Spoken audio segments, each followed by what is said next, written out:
Hi, I'm Jonathan Schabowsky, and I'm a field CTO at Solace. I'm excited that you decided to join this online virtual presentation. So the topic of this presentation is event API products and how you can harness and expose business value through them. Before we jump into the core content of this presentation, I thought it would be good to start off with a little bit about myself, and maybe we can get to know each other a little bit. So this picture is taken from a ski resort near where I live in Salt Lake City, Utah. If you don't know where Utah is, maybe you're international, or maybe you're just somewhere in the US that somehow doesn't know where Utah is, that's where it is on the map of the United States. I love skiing. I love everything related to the outdoors. And in fact, that is an important part, it turns out, of this presentation, as you'll find out so shortly. So I kind of got started in software engineering, actually by working for a company called Harris Corporation down in Melbourne, Florida.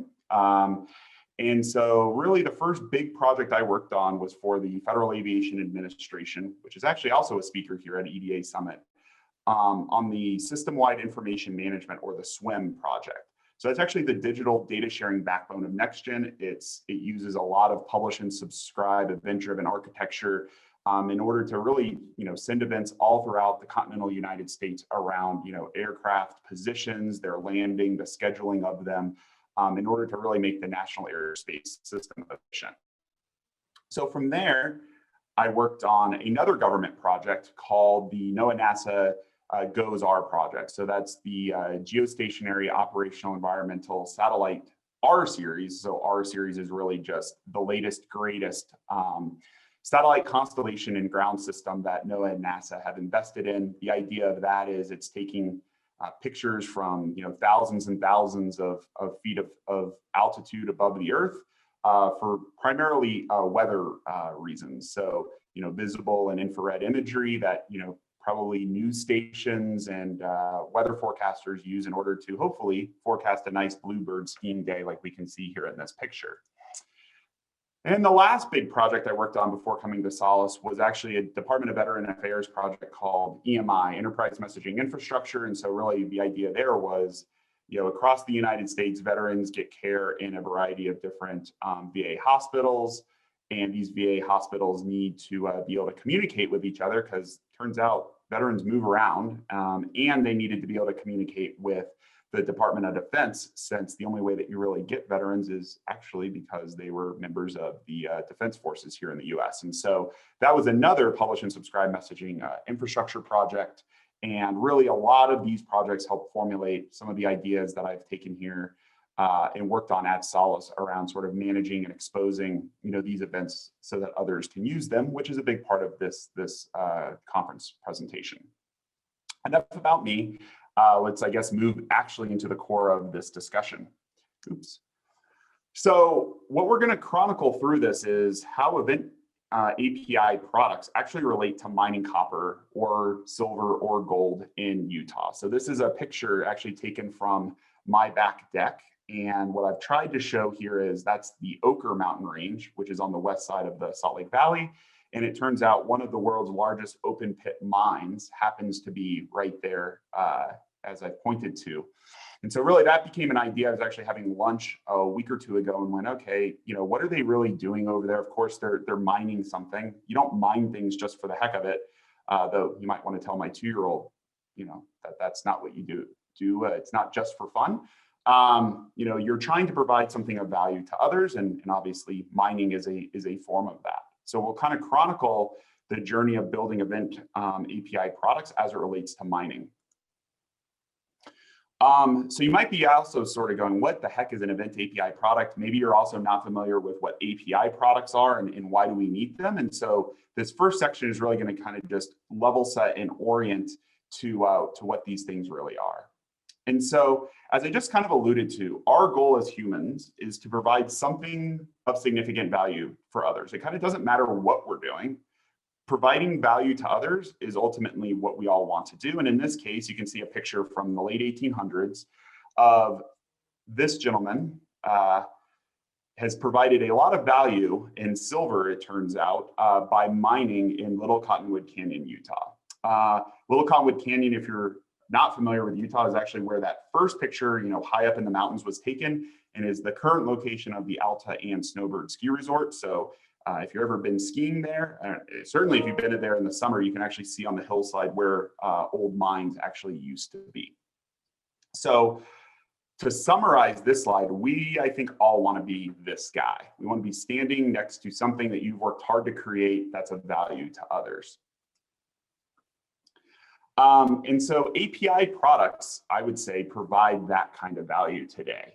So kind of going back to that kind of the mining analogy, let's say that, you've got your different lines of businesses within your mining company, your big mining conglomerate, and you've got Minerals America, Minerals Australia, maybe, and petroleum. Well, just because you've got different APIs for your different machines and pipelines and employees and sort of orders, it doesn't mean that sort of a third party that wants access in order to again, kind of create something of higher value, wants to sort of independently go to all of these different APIs. Instead, what people have been doing with API management solutions is curating these different APIs into these things called API products. So instead of having to go, as a global operator to a whole bunch of these different APIs, they kind of get merged up and curated into, let's say, global ops API product, which also has an open API specification. From a shipping perspective, why make your shipping partners have to go to different APIs for your different lines of business? Why not just provide them a uniform shipping API product, again, also backed by open API. And that's also another area that's important to talk about around API products, and that there is also a unit of entitlement. Maybe you only want to expose your global ops API product to the, within the organization, because that's where you've got, sensitive information and sensitive data. But shipping, as an example, you'd want to expose externally to your organization, to your shipping partners. So that's really API products in a nutshell, and how organizations are leveraging them today to provide a better experience for the users of these data products. So what's an event API product then? Well, it turns out it's really a very similar concept. It just uses real-time event data versus synchronous REST APIs. So sticking with this analogy of Mineral Americas, Minerals Australia, and petroleum, maybe we want to have 3 different event API products. Again, one for global operations, where things have happened, like, equipment failing and ore being loaded on trains, and, our production facilities extracting, mineral and crushing the ore, and working to concentrate it and making it market ready. Whereas petroleum's a little bit different. You're talking about pipelines and flow rates. You still have equipment faults, and you still need to get it on the commodities market. But if you look at this externally, maybe, right? Like, of course, just like in the previous example, global ops would be used for internal to the enterprise. But the market, actually, the commodities market, and people that are speculating in that market might want real-time updates when some of these minerals are actually hitting the market to be able to be purchased. Or, from a shipping perspective, wouldn't it be great to give your shipping partners a little bit of a look ahead as it relates to shipping your fully extracted and concentrated minerals, so that they can have assets pre-positioned and ready to transport that in a timely fashion and make it more efficient as well. All of these things provide value to others, and our goal is to curate and expose this high value data so that internal and external stakeholders can do something with it. And so really that's the idea around event API products. So really what we need is sort of a roadmap of how do you create these products? How do you create a digital value chain, in order to create these event API products? And ultimately, I kind of think it follows this notional step. So first, you have to sort of find and discover the different events that exist within the enterprise. You need to assess their applicability and their value. You need to then curate an event API product and then release it out to everyone in order to make new value, really expose it. And then finally, you need to manage the life cycle of the event API product in order to be successful and in order to ensure that the customers using it have a great experience.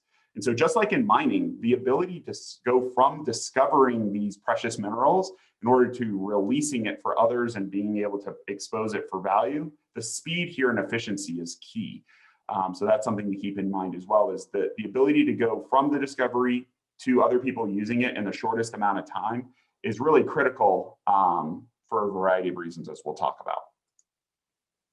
So the first step in this is really finding the events within your enterprise. I'm sure you've got events, but you probably also don't know what you have. So why is that, and where do you go to find them?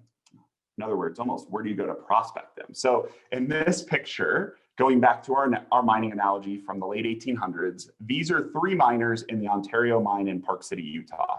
So as you can see, they've got pickaxes.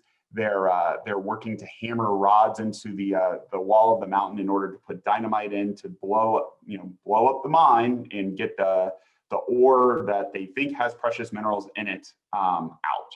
And so this looks obviously like a really hard and dangerous job. And honestly, finding events can be hard. I don't think dangerous, but can be hard within your enterprise as well. And let me explain why. So finding your precious minerals, which are really your events within your enterprise, can be totally challenging. And so what do I mean by that? Well, if you look at your overall enterprise architecture, you probably have an IT infrastructure group that provides a whole set of different technical capabilities to others. Databases, file systems, networking, even mainframes in a lot of cases go under IT infrastructure. And so certainly, message-oriented middleware event brokers is another type of IT infrastructure that's typically provided by this team. And if your organization has been in business for, let's say, more than 10 years, you probably have a litany of different options. The mainframe might have brought along IBM MQ with it. Maybe you've got a group using RabbitMQ. Maybe you've got Kafka, and maybe you've also chosen a more modern event broker type like Solace. And so these are being provided to the application teams, because again, IT infrastructure is only in business to really support, I would say, the application teams. So these application teams make use of these event brokers and IT services in order to accomplish their jobs.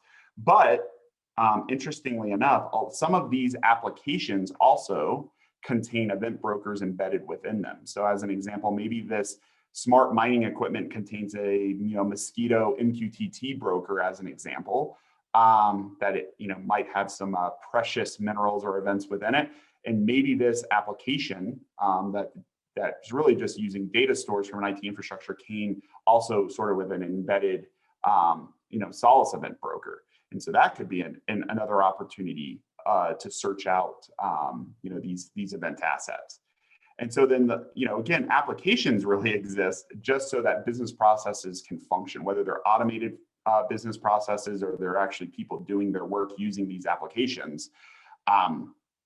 What our goal here is that we need to sort of mine these different event brokers for what precious minerals and events that they might have. Because what we need to discover is what is the type of data that they're transporting. So what are the data schemas? How do I get access to them from a topic addressing perspective? So what are the topics that are available? And what are the application interfaces? In other words, take this application as an example that's using Kafka. What event streams is it consuming and what event streams is it producing? And if we can sort of put all of that together, we have a much clearer picture as to what the value of the different events that exist really are. And so we need to really know how to really sort of talk to and mine these different sources of information. And so, one path you could take is, log into your, Confluent Control Center and sort of look at your list of topics and schemas. That's a way. Another way would be for IBM MQ, run a set of MQSI commands, which I used to do in a previous life. To try to understand what's really going on. But each one of these interfaces is different. How do you sort of know things are up to date? And honestly, this is not work that anybody really would want to do in a manual sort of way, which is why Solace has actually created a discovery agent that will be open sourcing actually, that helps you mine this in a modern way. So instead of sort of being the guy with the pickaxe in the bottom of the mine for each one of these brokers, the idea is to use modern mining equipment like this discovery agent to just sort of pull it all out and then aggregate all of your findings together so that you can do the next step, which is assessing the value. What's next is we need to assess the value of each event type because, hate to break it to you, all events are not created equal, even though we as people are created equal. And so, in mining, you also must assay. It's a fancy word. I didn't know what it meant. Assay the value of each event type. And so in this picture, again, from the Ontario mine in Park City, this is the assay works. And so really what these guys are doing is they're taking the rocks that those miners have, samples of the rocks that the miners have gotten out of the mine, and they're trying to determine really, what is the worth of these rocks? What minerals are available? Are they in high enough quantities to really, have a profitable mine? Or are we kind of wasting our time? Or did we, did the vein go left and we went right? Kind of a problem. That's what these poor guys are trying to figure out here in the late 1800s. And so, I of course had to do the Google search of what the heck is assay works. So assay is a fancy word that I think really means assess. And it's to really analyze something for one or more specific components or to judge the worth of. And so what we need to do is judge the worth of all of these events that we have found when we kind of discovered them out of the event brokers. And so if we take a look at this, really when you go and you say do a discovery session, you basically just have a list of a lot of metadata and a lot of event types. And some of these events are of super high value to the organization and some simply aren't. Those events that aren't, were really a means to an end of really solving a problem, but aren't really of enterprise concern. So what's an example of that? Maybe it's a log, a log event stream for your application. And maybe you chose to use Kafka or Solace in order to get that into a, Elasticsearch or Splunk or whatever. It's great that you want to monitor your application. I don't think other people in other lines of business care about that data. So that would be an example of an event that you wouldn't expose to others. It would stay within your domain as a system event. These systems are, events are great because really by doing this discovery, you're working to liberate these real-time data assets and at least make them available to others within the domain. Maybe, for instance, within your domain, your security team didn't know those log files even existed. So great, they can actually now consume them. But again, they're not of worth at the enterprise level.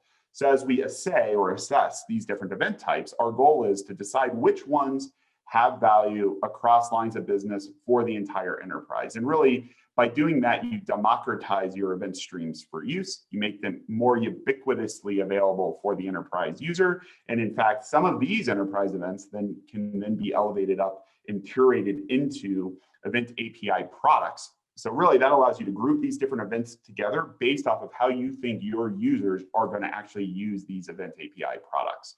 So really they're exposing collections of high value events for application developers to use, whether within the organization or across different organizations and businesses.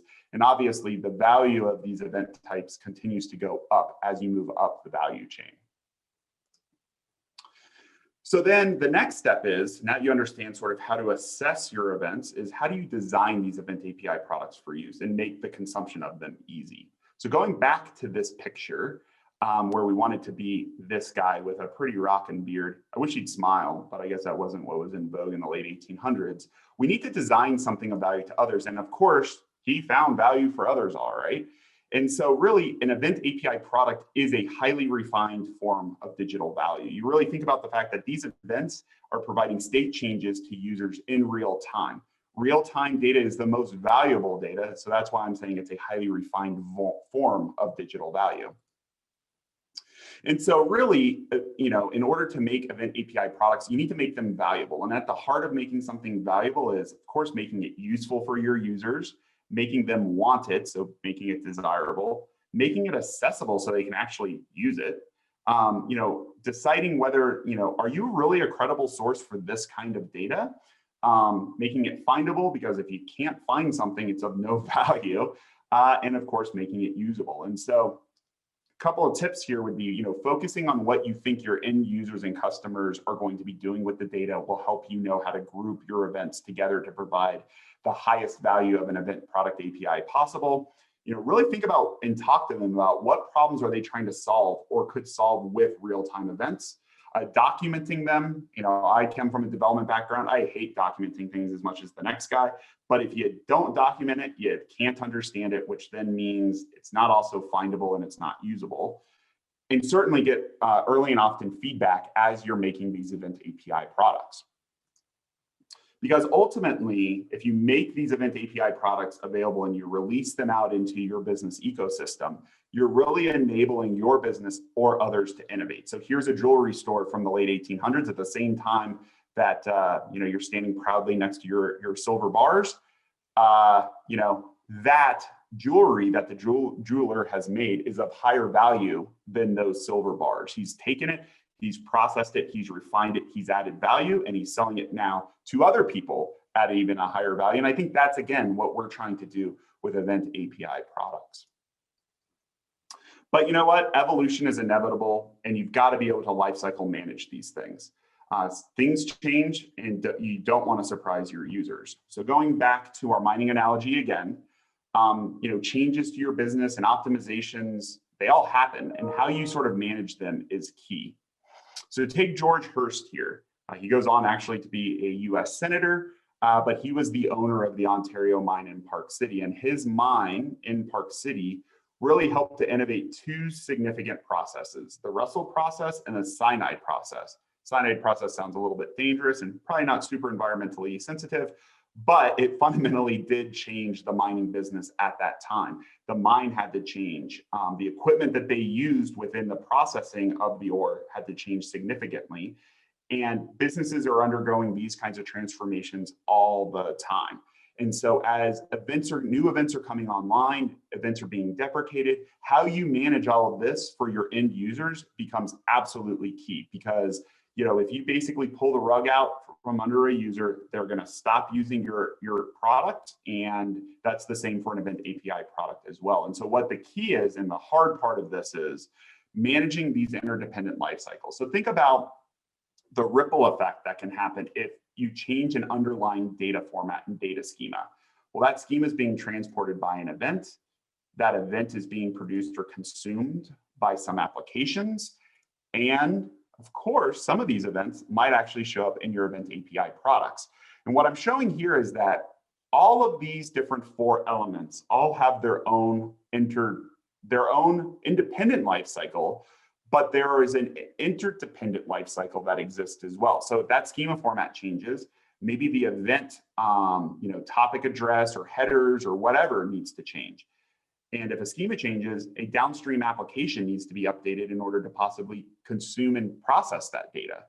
And if an event API product also relates to an event that's having a data change, well, then that product also has to have its version updated, right? So the point is, it's almost a little bit of chaos theory or the butterfly effect of, if you don't sort of manage all of these interdependent life cycles, I assure you problems will arise. And I've been at the back end of having to deal with unwinding production issues because somebody changed something, but we didn't know that this application was consuming it, and on it goes. And so this is a tricky thing to deal with.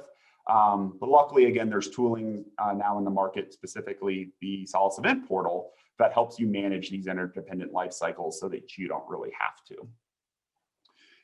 So to summarize, our goal was to provide value to others, and maybe grow a pretty rockin' beard and not smile in pictures, but to do it in a modern way. So these are actually mining trucks. This is the little the cab to give you an idea of scale of how big these trucks are. And this is in the Kennecott mine where we started off our journey looking at from my house, right? So they're doing mining in a very modern way. And I would claim that event API products is a modern way to provide digital value. And I would say, again, highly refined, valuable digital value, which is using value in the same sentence twice, but that's okay, because really the key is to provide value to others. So in case you were wondering, to kind of end the mining story, mining did grow up in Utah. It is a big industry for the state of Utah. That mine that I can look at from the back of my house actually looks like this on the inside. It's one of the largest man-made excavations. It's visible from the International Space Station. In fact, these little things that look like ants are actually those big trucks down at the bottom. And just to give you an idea of the value of this mine, that Mr. Hirsch was onto something. Per year, every year, there's about $1.8 billion of metals mined out of this mine. 300,000 short tons of copper, because it is really a copper mine. which supplies about 20% of the overall US need for copper. And obviously copper is in everything these days. But, even though it is a copper mine, they still managed to just pull out just a little bit of gold, 400,000 ounces of gold. And in fact, this mine now is getting more into rare earth metals. And in fact, announced a couple of weeks ago that they'll also be mining tellurium, which is a rare earth metal that's pretty rare. So to summarize, hopefully you enjoyed this presentation. Hopefully you thought that it was interesting. If nothing else, you learned a lot about mining, but I hope that you do take away that Event API Products is sort of the latest, greatest way to provide digital value to others. And that, you've learned that, Solace is definitely working on tooling to make that life easier so that you can do it in a modern way. So thank you for your time. It looks like we'll have a couple of minutes left over in order to do some Q&A. So, I'll hop over to there and see what kind of questions you guys have. Thank you for your time. I look forward to meeting you all in the future. Thanks.